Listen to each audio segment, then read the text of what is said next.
Bon. Alors, nous allons à présent recevoir notre invité témoin du jour. Il est couturier depuis maintenant 27 ans et il a décidé d'opter plus spécifiquement pour le bazin. Il nous le dira pourquoi. Je vous invite, mesdames et messieurs, à recevoir Monsieur Koné Ali.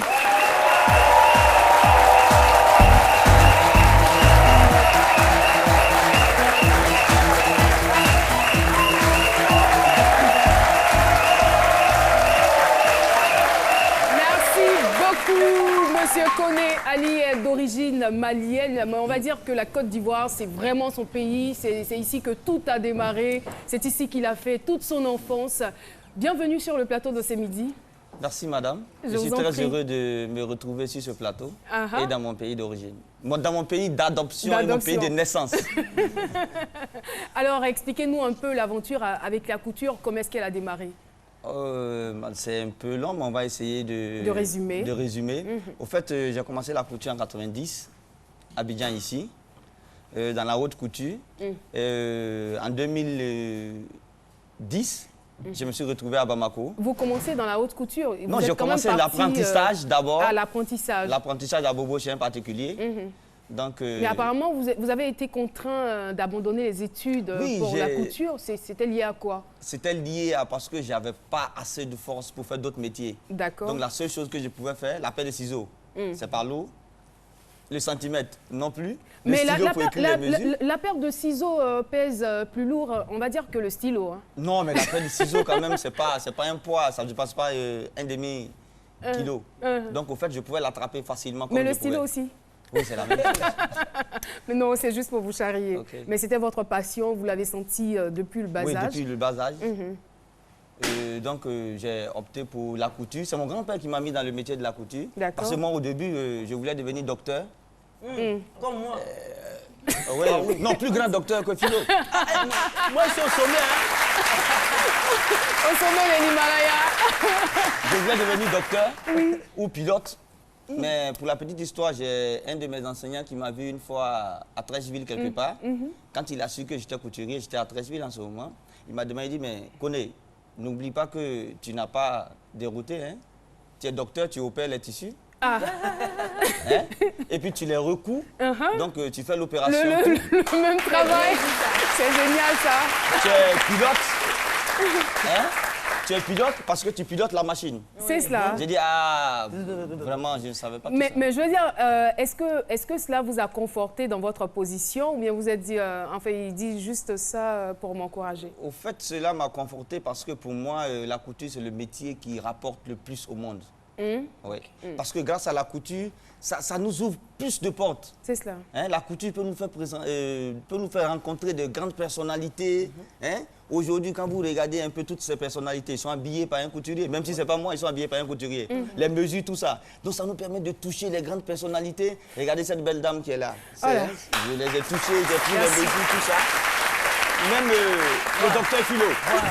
Donc, ça vous a permis de me toucher quand même. D'accord. Donc vous abandonnez les études en quelle classe, vous avez dit? J'ai abandonné les études en 7, comment on dit? En 5e. En 5e, oui, d'accord. Et là, vous commencez avec votre grand-père et puis après l'apprentissage, vous vous retrouvez à faire la haute couture. La haute couture. Et l'histoire avec le bazin commence comment? L'histoire avec le bazin, ça a commencé en 2010, quand je suis allé au Mali pour l'avènement du cinquantenaire, où tous les pays ont fait le cinquantenaire. Donc, il y a une dame qui venait faire des tenues ici, elle allait les vendre, on lui faisait des chemises classiques. Et arrivé au Mali, j'ai calculé en tant qu'un bon Ivoirien, un bon Abidjanais, j'ai calculé, j'ai dit, à faire du Mali, là, c'est bazin là qui est bon. Tout le monde porte bazin. Pourquoi moi-même, je ne vais pas rentrer dans l'affaire de bazin là aussi? Mais pourquoi vous êtes allé au Mali? Est-ce que ça ne marchait pas très bien ici? Si, ça marchait. Mais au fait, les dames là, elles venaient ici. Et puis ici, on était écrasés par les doyens. Par les grands, hein? Par les grands. Hein? On était écrasés par les grands, on ne nous connaissait pas. Donc, quand je suis arrivé à Bamako, j'ai commencé. Pour la petite histoire, c'était mon premier vendredi à Bamako. J'avais mis un costume où les gens, ils ont vu, ils ont dit, mais attends, toi là, qui t'a fait ça? Là-bas, on ne dit pas la haute couture, le prêt-à-porter. On dit la couture industrielle. D'accord. Donc, mais attends, ça là, c'est industriel ou bien tu as cousu? J'ai dit non, est-ce industriel, on ne coupe pas. On coupe. Mais C'est ça, l'homme moi qui ai qui cousu. coupe. Et après, on m'a dit, bon, si c'est toi qui as cousu, on t'offre un bazin et puis tu vas faire la même chose. Et le costume, il était à partir de quel tissu déjà? Du bazin. Non, moi, mon costume, Le c'était du costume super que vous 100. portiez. C'était Ah, du c'était super du 100. Super 100, Pour moi, d'accord. c'était du super 100. Parce que je n'osais même pas porter un costume bazin. Parce qu'à Abidjan, si je porte ça, je ne sais pas comment ils vont m'appeler. Donc, je n'osais même pas. Et le monsieur m'a fait confiance. On est allé dans la boutique. Et c'était qui le monsieur? C'était un monsieur du protocole d'État au D'accord. Mali, si je peux dire son nom. Non, mais ça va. C'était un monsieur Déjà, du on protocole voit que d'État au c'est- Mali qui m'a accompagné. Le bazin, pour moi, le bazin que je pouvais toucher qui était bon, c'était le bazin comme vous le portez là. Le bazin Ganila, c'est vraiment très bon.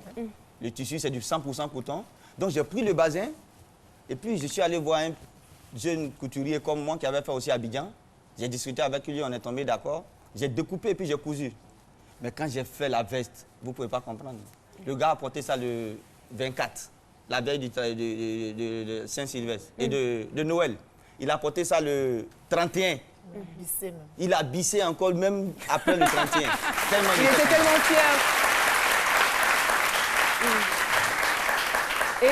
Et vous, qu'est-ce que ça vous a fait? Au fait, ça m'a fait plaisir de me retrouver dans un pays où j'arrive et puis c'est moi qui suis À l'honneur. à l'honneur et le patron. Parce que ici, qui me connaissait? Personne. Et pourtant, ici, vous avez quand même collaboré, on va dire, avec ici, de grands stylistes. Ici, j'ai collaboré avec de grands stylistes, mais le problème, c'est que j'étais Dans l'ombre. dans l'ombre. Derrière. Hein? On a fait plusieurs défilés, on a fait plusieurs trucs, mais j'étais dans l'ombre.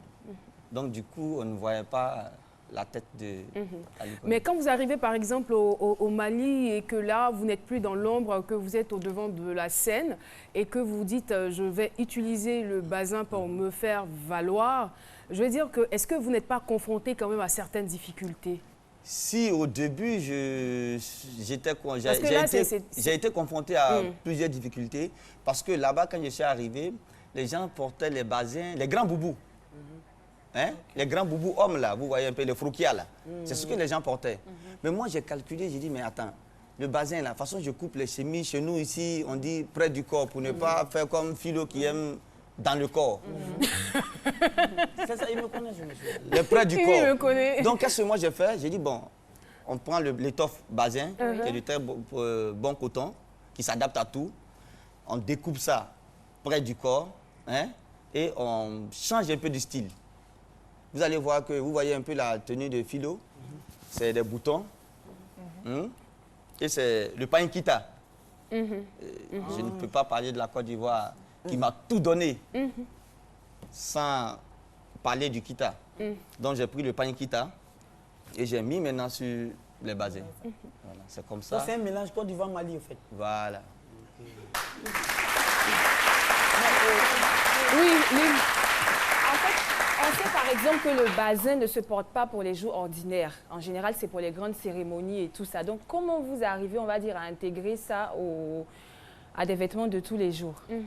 Au fait, aujourd'hui, le bazin qui est un produit pas africain, mais aujourd'hui... On va y revenir hein, par rapport aux sources, à l'origine du produit. Aujourd'hui, chez nous en Afrique de l'Ouest, ici, aujourd'hui, peut-être même en Afrique, Oui. hein, le bazin, c'est le tissu haut de gamme.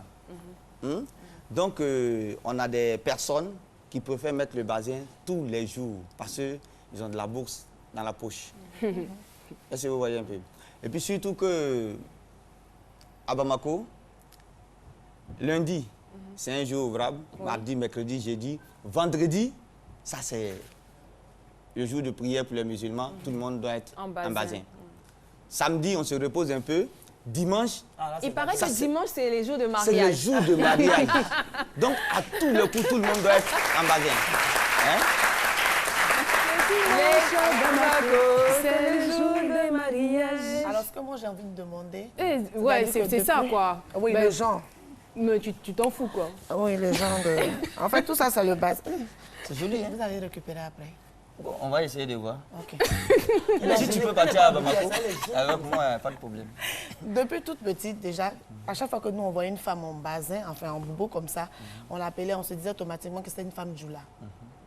Est-ce qu'il faut forcément être djoula, comme on dit chez nous, pour porter le bazin? Non, pas forcément, le bazin, c'est... Qu'est-ce qui fait justement que dès qu'on voit une femme en boubou comme ça, automatiquement, on dit